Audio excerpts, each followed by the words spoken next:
TNT Prime Minister gets guidance on resuming the death penalty. And in sport, the Windies captain expecting better fortunes for the regional side going into their second T20 against Pakistan. I'm Nicole Best, and this is the Caribbean in 10 for Tuesday, March 28. I'll be back with the details after the break. Yeah, that was something I'll never forget. Started with Montreal. A lot of people thought we were done, and won that 7th game, and went on to beat Philly in 4, and then Tampa in 7. An amazing run, and definitely some great memories out of it. Drafted by the Boston Bruins 45th overall in the 2003 NHL Draft, Patrice Bergeron has become one of the best all-around players in the NHL, winning a Stanley Cup in 2011 and 3 Selke trophies. Bergeron also...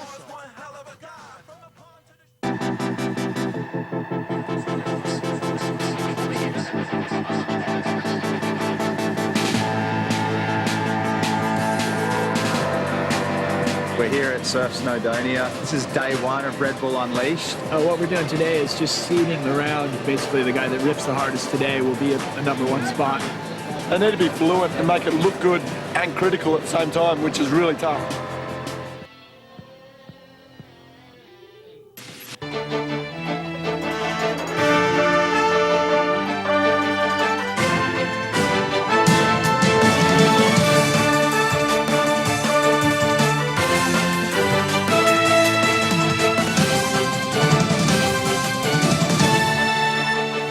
The Trinidad and Tobago Prime Minister now has a manual which he can follow to see the death penalty resume in the Twin Island Republic. Less than 2 weeks after announcing that he had turned to former Attorney General Ramesh Lawrence Maharaj to help government on capital punishment policy, Dr. Keith Rowley received a document outlining what the government needs to do and which murderers should pay that ultimate price. Maharaj says at the core of the strategy is having a functioning case management unit. Now, that case management team, consisting of almost every sector of the justice system and the Ministries of National Security and Foreign Affairs, were tasked with following all of the cases and creating and sticking to a timeline to get through each appeal. The case management unit devised a system and a procedure for any delay in the appeal or application process to be avoided, and if there was any indication of such delay, I was requested to intervene as the Attorney General to have the process expedited. Maharaj created a manual with all of this information which he presented to the Prime Minister. He's convinced TNT can send convicted murderers to the hangman within that 5-year deadline.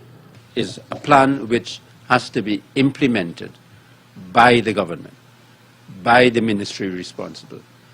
I am not engaged in the implementation of that plan. The plan I submitted to the Prime Minister was pro bono. No fee was requested and no fee will be requested. I did that as a public service. Maharaj also recommended that murders be categorized so only the most heinous murderers get the death penalty. And that report was from Keishan Haynes of TV6 News. Meantime, tackling crime is high on the agenda of the new leader of Jamaica's opposition People's National Party, Dr. Peter Phillips. He said a PNP government has a plan and work will begin soon to ensure it's ready to be implemented when the party wins the next general election. Phillips was speaking after officially taking over as PNP leader on Sunday night. The solution to crime is not to be rooted by giving government and the state more power to unleash violence on the people. The solution to crime is not in passing laws to take away people's rights. The solution to crime lies in building up communities, not tearing them down. Part of the building up process includes improving the education sector, getting rid of squatter settlements, and, as he puts it, providing land for the landless. The next PNP government is determined to undertake the most ambitious land titling project ever. In short order, I will be naming a committee to begin the work to create a new legal framework, so that when we get into government, we won't have to waste no time. And that report was from Andrea Krishom of TVJ News. The government of Grenada says it will introduce National Insurance Health for All. Minister for Implementation Emmeline Pear told the ruling party's rally on Sunday night that the program will be rolled out within the next 3 months. I believe that health care is a fundamental right that every citizen must have access to. Just as we believe that education is a right, so we believe that health care and the services must be a right to our people. While details were not provided, the minister said it would be managed by the National Insurance Scheme. Stay with us. Your midday sport is next. Grow your business or promote your event through the services offered by the Caribbean Media Corporation and CaribVision. Our distribution provides a platform on cable, terrestrial television, and websites. We cover carnivals and events from across the region. We can bring your event live and alive to the world. For music makers, program producers, businesses, we can expand your reach to in excess of 2 million households daily. Our other services include news updates to enhance your media products, studio space for program and development. We can facilitate the launch of new products and services and training. Contact us and we will help you unleash your creative ability, develop products and services, and provide the medium to watch them grow. Contact Loretta Skeet at cmccaribbean.com or call her 1-246-467-1044 or 1-246-253-3889. Call and book your carnival or event today.